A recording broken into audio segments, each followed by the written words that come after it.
My birth experience did not go the way we had expected. There's a lot we haven't talked about with her experience because she needed some time to process, but I think we're finally ready to share. So we're gonna tell you everything that went right and everything that went wrong the day that I gave birth to our daughter. Let's do it.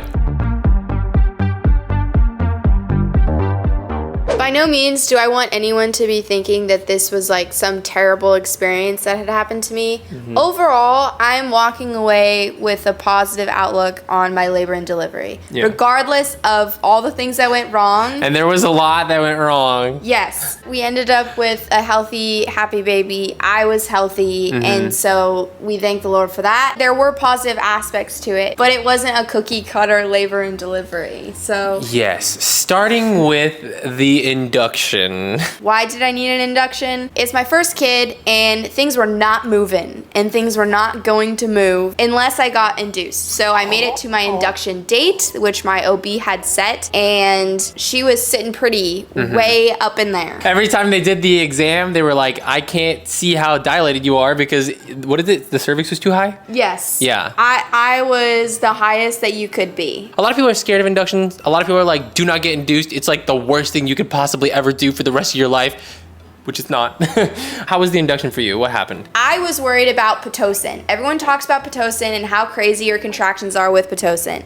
However, I didn't even need it. So the way that I was induced was through this little pill called Cytotec. And Cytotec is basically the equivalent of like doing the deed. It's pretty natural. And so I just got a little Cytotec pill and just waited it out and let my body do the rest of the work. And that was very comforting to me. Yeah, as you saw in the birth vlog, the first Cytotec, it kind of worked. It kind of made her have some contractions, but it wasn't until the second Cytotec pill that she got, I think it was 9 hours later. Yes. 9 hours later, did things really start to ramp up. The positive side of it was like, hey, she doesn't have to do Pitocin because she didn't want to do the Pitocin. But the part that sucked about this period in time is they had to do so many of those exams on Mal, and because her cervix was so high, it was just extremely painful for these, nurses and stuff to jam their fingers way up there. Painful. Yeah, but overall, I feel like the induction went way better than we had anticipated. Yes. And because Mal was very nervous about the induction. From what it looked like, it was the easiest part for you. 100%. After the induction started to work, she went into early labor. And that was a very bad experience for Mallory for one specific reason. And what was that? I had really bad back labor. Yeah, which for those of you that don't know what back labor is, it's basically when the baby's head is facing the wrong way, and so their head is on your tailbone, and it is so painful with every single contraction. It was awful. I had that for about 15 hours. It was a long, she flipped. Yeah, long time. There was one nurse that like 15 hours later got the baby flipped, and honestly saved a lot of this story. But that back labor, in the beginning, it looked like it didn't hurt too bad for her. It was painful, I'm sure. But after a while, you could visibly see the bruising on her back. So this is not just like it kind of hurts. Like, this is causing internal bleeding. I didn't realize for the first few hours that I was having back labor, but I very quickly realized that my tailbone was bruised, it was swollen, and things were not progressing, and that's why they weren't progressing. Yeah. I think it's easy to look back and say it was so bad, but her adrenaline was just pumping, and I feel like that 15-hour period feels like the shortest amount of time. I agree. And then here's where things get real. Active labor. Active labor. Holy cow. Let's start with the positives first. What was the positives of active labor for you? Positives is things were finally starting to move. After 15 hours, I was getting very discouraged that the Cytotec was just not progressing. And it took so long for me to get a second dose of the Cytotec so that my uterus could calm down with the contractions so that they could even give me another pill. I was feeling really excited that I was like feeling painful contractions. Second positive thing, my nurse throughout my active labor was a godsend. She was amazing. She was single-handedly the reason why I didn't need a C-section. Yeah, we'll get to that because there's something there. Okay, but now the negatives of active labor. And boy, were there a lot. First off, I decided to get an epidural. I had to wait for my next cervical check, which was about 2 hours after I asked for the epidural. I get the epidural, doesn't work. Oh my gosh.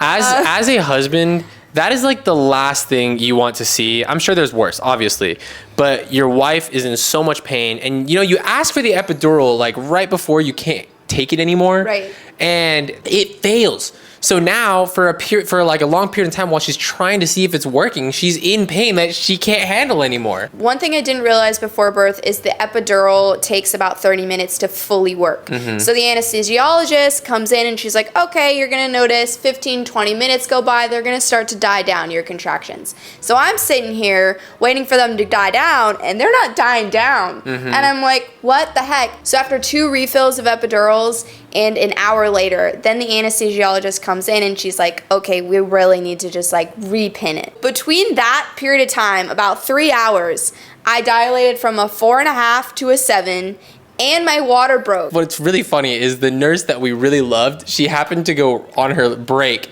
right when everything went down. The epidural's failing, everything's going crazy, and then Mal's like, oh my gosh, my water broke. And I look down and it's just liquid pouring out everywhere. I'm like, what is going on? Everything is just happening at once. They gave her the second epidural, and I guess on a positive note, that one did work, right? It did work. It did work. And so I'm over here thinking, oh my goodness, yay, I finally get to nap. You look at these birth stories where they get to like nap through their contractions. Didn't happen. That brings us to the next section, transition. And what is transition, Mal? Transition is the dilating from an 8 to 10 and you're about to push. So in transition, I was thinking I'm going to be sitting pretty. I'm going to be taking a nap. That did not happen for the period of transition. It was about 3 hours. Between those 3 hours, baby girl had a hard time. She was having a lot of heart decels. And if you don't know what a decel is, it's pretty much just like when the baby's heartbeat goes below the acceptable range. There's like a limit, a high and low of where the baby's heartbeat should be sitting, and hers kept going below. And it's kind of scary when that happens because you hear this constant like duka duka duka duka of the heartbeat, and when it starts to slow down and you know you're sleep deprived, you're tired, it's just not something you want to hear. It's really scary. It was really traumatic, and what I wasn't anticipating was to feel it throughout my whole body. It was so weird, but I had my sleep mask on, and I remember hearing the heart monitor for 3 hours straight. Hearing the heart monitor and hearing it go down suddenly, and I just get this huge body wave of like weight. It was so weird, like my body was shutting down, but it was really her, but I could feel it every single time. So during these decels, at some point the nurse went back for another break, which I assume was for lunch. She made a joke like, oh, hopefully nothing crazy happens while I'm gone. And she leaves, another nurse fills in for her during that time. I'm sure that that nurse that was filling in is a great nurse. I'm sure she's amazing, okay? But for our specific experience, it was not a very positive experience with her. And why is that, Mal? Throughout all of these decels, my mom, if you guys don't know, she's an L&D nurse. So she was the first one before the nurses rushed in every single time to get her heart rate up. My mom was the first one on scene, flipping me, getting her heart rate back up. On one of the decels, my mom comes in, she starts flipping. The nurse comes in and she's like, hey, just be a mom. Yeah, why don't you just be a mom today? And her heart rate is down at like a 60. Yeah. And she is not moving me, and I can't move myself. Yeah. She's not moving me. She's just taking her sweet time. And the scary part about all these decels is at one point the doctor comes in and is like, hey, you know, I've seen all the decels. If this continues, you will get a C-section. And luckily we had that nurse that was just not doing anything about it for some reason. But on the bright side, not too long after, the nurse that we love, Melissa, she comes back in and she just gets to work. The decels would happen and she had an answer for it. Melissa ends up putting Mal on oxygen so that the baby could get more oxygen. She used moving Mal so that the baby gets into different positions because maybe the baby's holding on to the cord. Got the baby moving and the heartbeat just kept going back up. It was amazing to watch her do what she was doing. That brought us to the point where the nurses changed shifts. Right after that, we had another really, really sweet nurse. We love her too, forgot her name. Then it became time for Mal to push. And the pushing, let me tell you, it was quite something. It was something. Let's start with the positives. The positives. We ended up with a healthy baby girl. That's about it. No, the nurse was so awesome. Oh, and our nurse. Well, yeah, we already said that. Our nurse was absolutely amazing. Yeah. She made pushing so much more manageable. Yeah, so the negatives. Number one, it was 3 hours. Yeah. Number two, Right before I started pushing, the doctor comes in and he's like, hey, I really advise you to get off of your epidural. And I was like, brother, absolutely not. What I did do though, instead of getting off the epidural cold turkey, is I stopped refilling it. So I did throughout the 3 hours start to really feel every contraction. Yeah. And by the time that I was pushing, boy, did I feel everything. Next negative, I end up going in and out of consciousness. Like, I'm pretty sure I blacked out about 3 times. For literally 3 hours straight, she's blacking out, pushing, blacking out, pushing. Kind of insane. And then I would say this is the second worst thing that had happened was the episiotomy. And for those of you that don't know what an episiotomy is when they take a pair of scissors and they cut the hoo-ha open to make it bigger for the baby to come out, because Adeline was not coming out for some reason. It was getting to about the time where I was not doing well. She was getting stressed. And all that you could do really at that point with how long I had been pushing was episiotomy, C-section. It wasn't ideal, but that's just the cards I was dealt. This part really sucks, but Mal had really wanted 1 hour of skin to skin. But what happened? So a couple things happened. One, she had fluid in her lungs. So I had about 5 minutes with her. Yeah. Then they had to take her away. But I was also throwing up a lot. Yeah. And I was not doing well. I was throwing up throughout the entirety of transition and pushing. Yeah. Luckily, Cam got skin to skin. Yeah, I did. So after the baby got the lungs cleared, baby comes with me, and I got about an hour of skin to skin with the baby, which honestly, it was amazing. But this arguably the worst thing that had happened with the entire experience. You think it couldn't get worse, and it did. But it did. Baby comes out, and then all of a sudden, Mal, in her state that she was in, baby had just come out, the baby was taken away from her before she got an hour of skin to skin, and everyone's like scrambling around the room. There's a ton of people. There's nurses, there's people that aren't nurses, there's 2 doctors, and everyone is running around the room looking for something. And we're like, what is going on? Mal is in excruciating pain. So as we explained earlier, I had really bad back labor. Anytime I was on my back low, I was in so much pain because it was on my tailbone.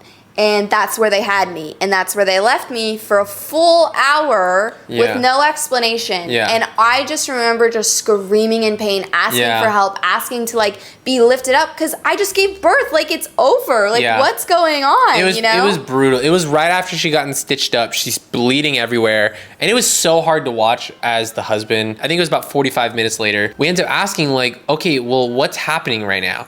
And they're like, okay, well, don't freak out, but we lost a sponge. For anyone that's not in the medical field, the implications of we lost the sponge are pretty bad, okay? Everything in the surgery room is counted. The tools they use, the sponges they use, everything is counted. And so when something goes unaccounted for, it's real bad. It's really bad. The implication here is that if the sponge is not anywhere to be seen, they had sewed it up inside of Mallory. For those 45 minutes, they're looking for it. They couldn't find it anywhere. They end up calling the anesthesiologist to put me under without telling me anything. He enters the room and they find the sponge. As soon as he is about to put me under to open her back up and to find the missing sponge. After that entire ordeal, they clean her up. They put the bed down to where she likes it, and Mal just passes out, zonked, goodbye. At the end of the day, she was healthy, I was healthy. We both had a couple of scares, but nothing too serious. That was the positives and negatives of the entire birthing experience. I obviously, it didn't go as planned. No one says, wow, I really hope they lose the sponge during the surgery part of it. But we love you guys. Thank you so much for sitting through another video. After everything that went right and wrong, would you do it again? Yes. And so I hope that's an encouragement to you guys who either have or have not given birth yet, are planning on it, because I was terrified of labor and delivery, and I ended up with a not so great one, but I still did it. Like, I still ended up okay, and she ended up okay, and you still get through it. And the reward after the fact is so, so worth it. Without further ado, make sure to like, comment, and subscribe. Wow, oh my gosh! You are so sexy. Ouch, you missed. That was an accident. I'm sorry.